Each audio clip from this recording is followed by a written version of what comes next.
Naglabas na ng kanyang tugon si Vice President at DepEd Secretary Sara Duterte hinggil sa mga paratang ng isang testigo sa Senado na siya at ang kanyang amang si dating Pangulong Rodrigo Duterte ay tumanggap ng bag ng mga baril mula kay Kingdom of Jesus Christ or KOJC leader Pastor Apollo Quiboloy. Sinabi ni VP Sara na hindi na siya nagulat pa ng maglabasan ng mga paninira sa kanya, lalo na at bilang vice-presidente, siya ay itinuturing na pangunahing hadlang ng sinumang nangangarap na magiging susunod na Pangulo ng bansa.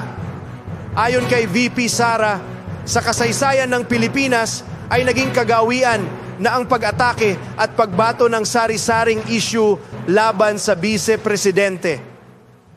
Dagdag pa niya, hindi ko ikakagulat kung dumami pa ang mga kaso, investigasyon, testigo, paratang, atake at paninira laban sa akin sa mga susunod na araw, linggo, buwan at mga taon. Nagpahayag din siya ng paniniwala na may tamang panahon para sa lahat at sa ngayon aniya ay napapanahon upang siya ay magtrabaho at tuparin ang sinumpaang tungkulin sa mga mamamayan. Sa pagdinig ng Senate Committee on Women, Children, Family Relations and Gender Equality, kamakalawa hinggil sa umano'y mga pang-aabuso ng KOJC, sinabi ng testigong si alias Rene na dati siyang landscaper ng Glory Mountain ni Quiboloy.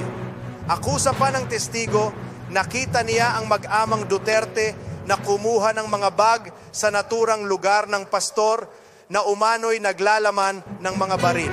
Sa kasaysayan ng Pilipinas, naging kagawian na ang pag-atake at pagbato ng sari-saring issue laban sa vice-presidente. Marahil sapagkat ang vice-presidente ang tumatayong pangunahing hadlang sa mga nangangarap maging Pangulo. Pero lang pa rin. Di ba? Tapos sasabihin niya, nandun yung mag-ama, kinuha yung baril. Ayan, pure concoction, absolute liar.